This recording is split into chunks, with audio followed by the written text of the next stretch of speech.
नयाँ गाउँ पोखरा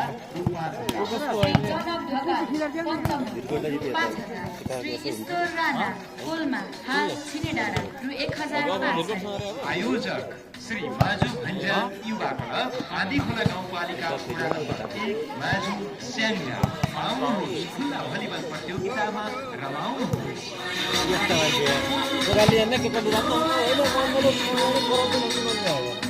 तिमीको दुईटा गाडी त्यहीँ छ अनि मैले लिएर आउनुपर्छ नि